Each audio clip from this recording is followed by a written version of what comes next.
Hello, good to see you down here again. Okay, you want to come with me? Let's go then.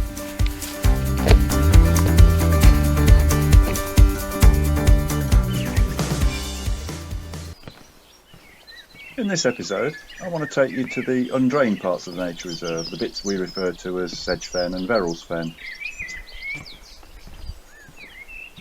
But to get there, we first need to follow a little bit of the boardwalk.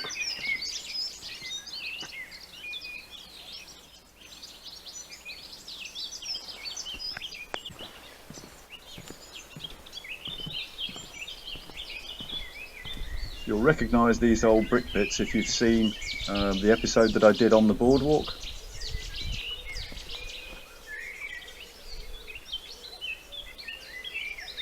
Incidentally, the chattering you just heard was a Chetty's warbler, and of course you'll all recognise cuckoos.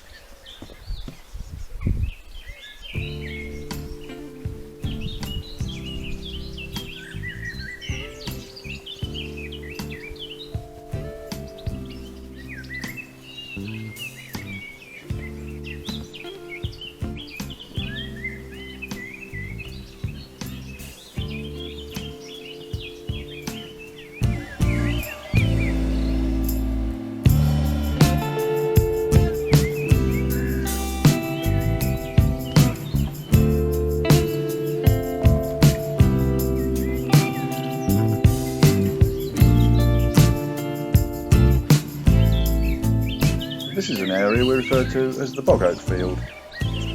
Over in the far corner there you might just be able to make out the brick structure, which is the old kiln relating to the brick pits that we've just seen. The name bog oak field means nothing more than this is where a load of bog oaks were stored after they were unearthed in the 1950s and 60s.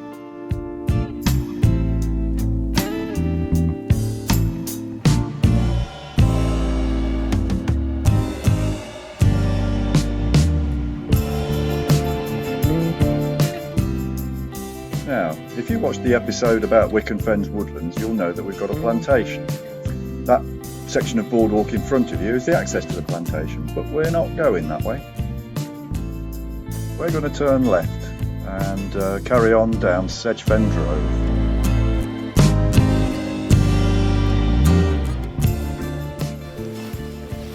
This is the oldest drove on the nature reserve. Historically it was probably the main access route where people that owned land out here would have come down to collect and remove the produce from the fen. By produce I mean the sedge, the marsh hay, and this, we know this drove dates back to the 15th, 16th century, probably way beyond that.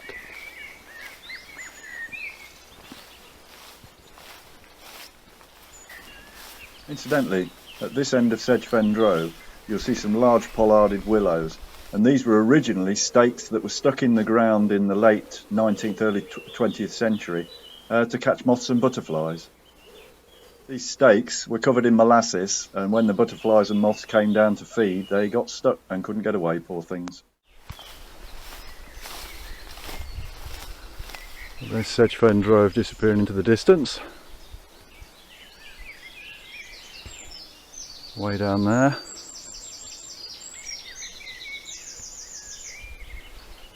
And we'll pick it up at the far end.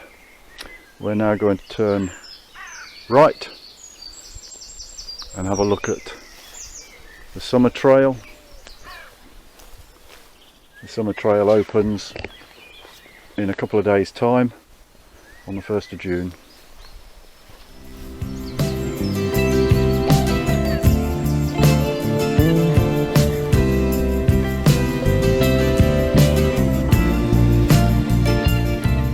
Incidentally, if you're interested in coming out here, I've just been reminded that you need to beware of mozzies and horseflies. In about the last 15 steps I've just been got twice.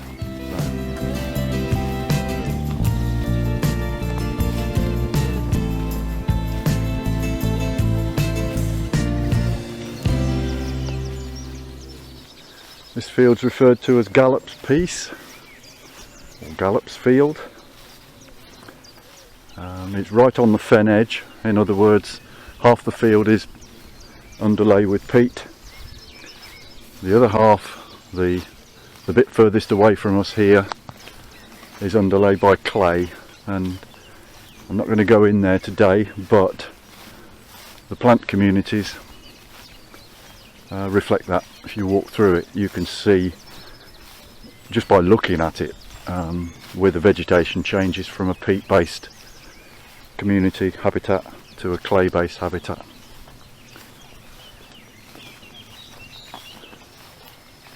And these things on the left are bay willows,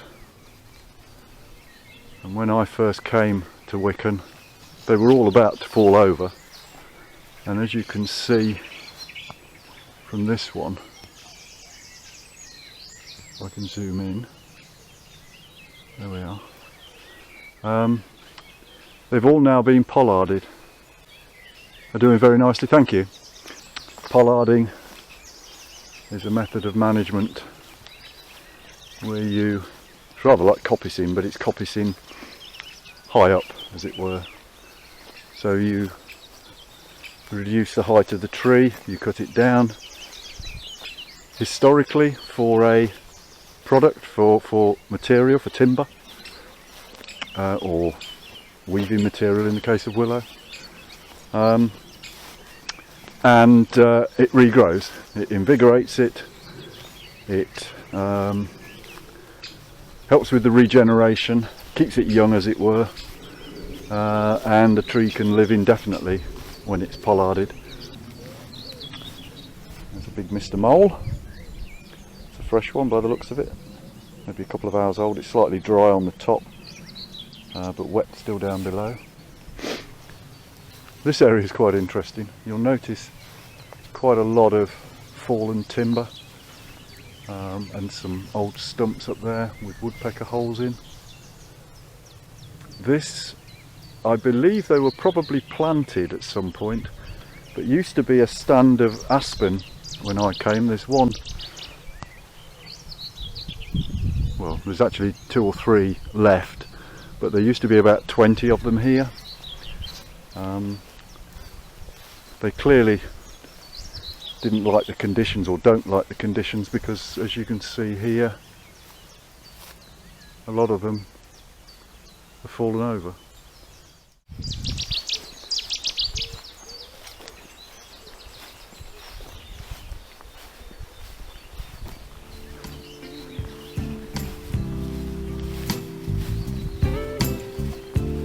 That last little bit was Marshall's Drove, and corresponding with, can't really see the water in the bottom, but that's Marshall's Dyke. And now we're coming into, or onto, Spinney Bank, and also referred to as Mitchell's Drove, named after Colonel Mitchell. Colonel Mitchell was the well, one of the first head wardens. I suppose the Barnes family would argue whether he was the first, because they were here before him. But from about the early 1960s through to the probably early 1970s, mid 1970s, the Colonel held sway. Military man, and I believe he ran Wicken Fen a bit like a military operation.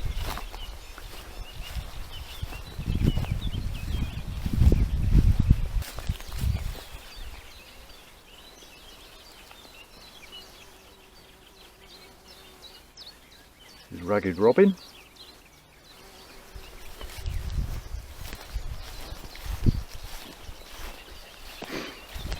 Typical wetland plant.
That was an obliging sedge warbler, and a not quite in flower marsh thistle.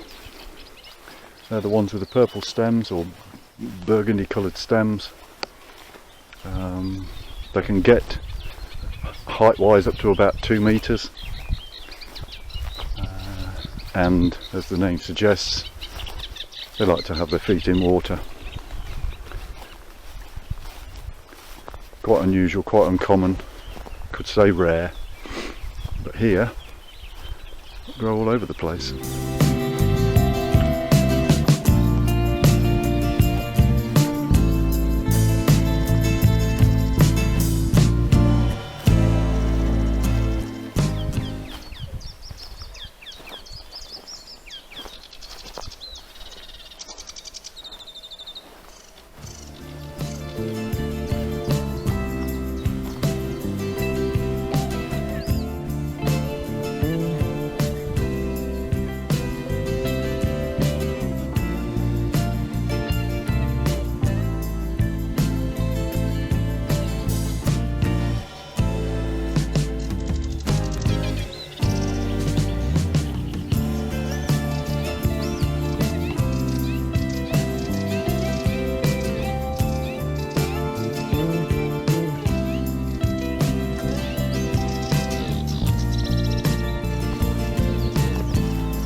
There's some orchids, and there's a little cluster here. I won't go any further in because when the trail opens to these things, people want to get photographs of them, and they kind of get trampled.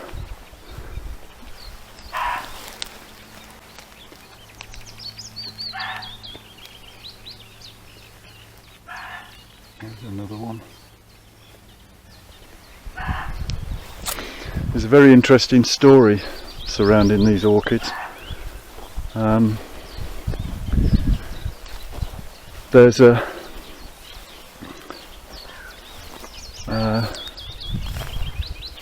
they're actually part of, that's ragged robin.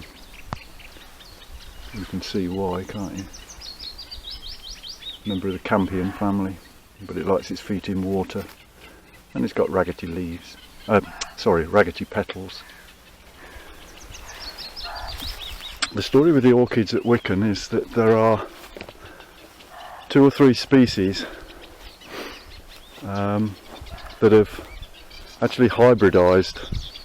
In other words, they've interbred, and there's been a little bit of research done on them that suggests that the hybridization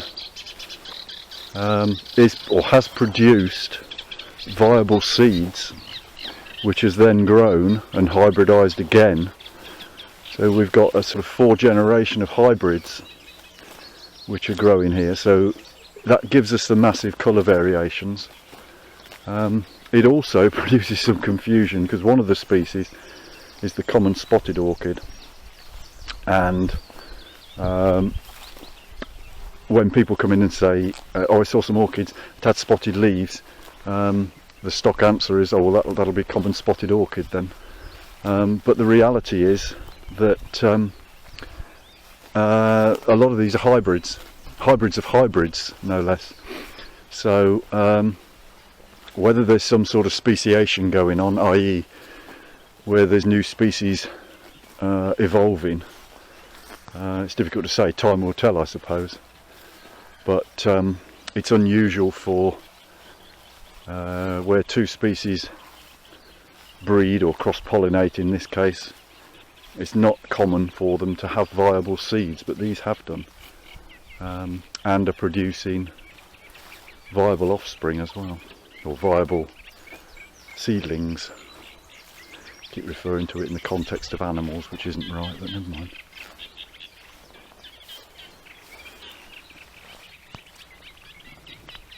This place is alive with ragged robin this morning. I don't know if you'll be able to pick it up on this, but there's loads of it.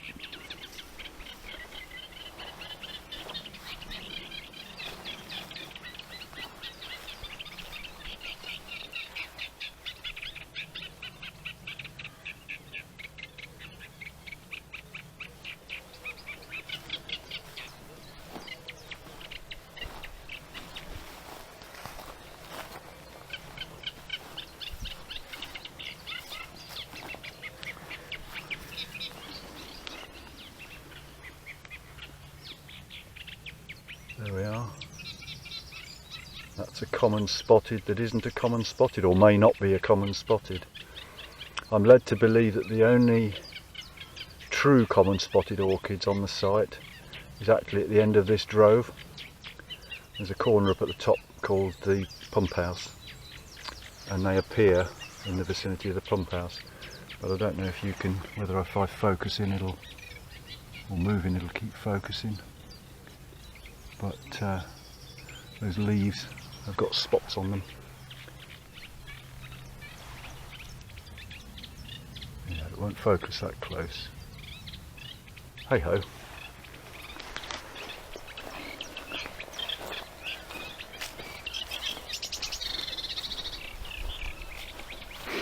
The reason this trail is closed for the winter is that for a number of years we'd noted the impact of visitors, people, when this area was open through the year.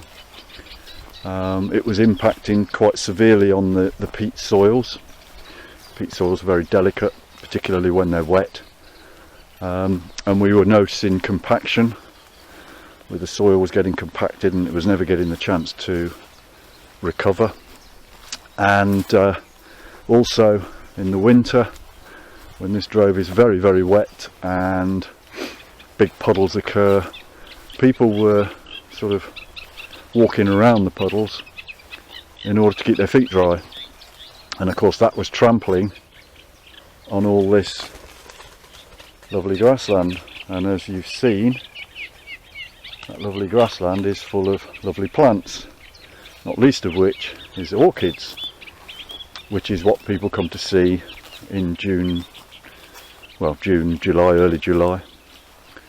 And the orchids were suffering quite badly, along with everything else, because they were being trampled in the winter. So about 5 years ago, that's, what would that be, 2017, we embarked on a project of resting the sedge fen, resting the fen, where we close this route at the end of September. We maintain or manage the grassland here, i.e. we cut it, that's why it looks so green, we cut it and clear away the arisings, and then it's left to recover and bounce back and regrow right up until the end of May. So the 1st of June until the end of September, this area is rested. And incidentally, over the years we have cleared quite significant patches of scrub from around the site, and this is a really good indicator of past management, because what we have here is marsh fern, and marsh fern doesn't usually like to grow out in the open, but as you can see here, it's doing exactly that. It's basically a legacy of when there was a lot of scrub here, and within the scrub it creates its own, rather like that, creates its own microclimate. So it's a lot more humid and dappled light, and the reason this plant is clinging on out in the open here is because it's shaded for most of the year, or most of the year, but particularly in the summer, the sun is hidden behind these trees,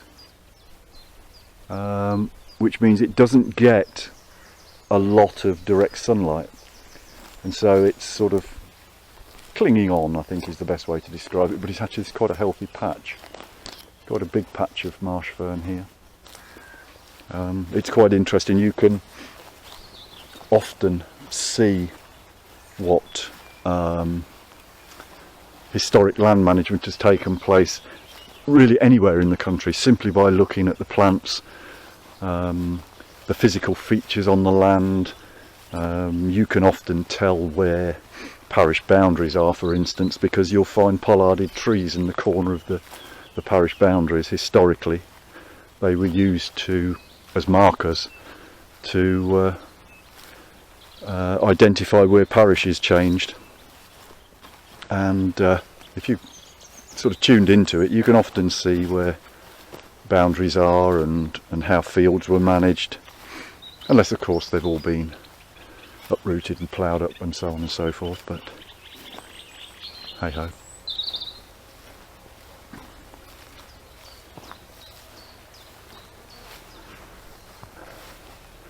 Incidentally, we're now approaching one of the remnants of the days when this trail was put under a lot of pressure.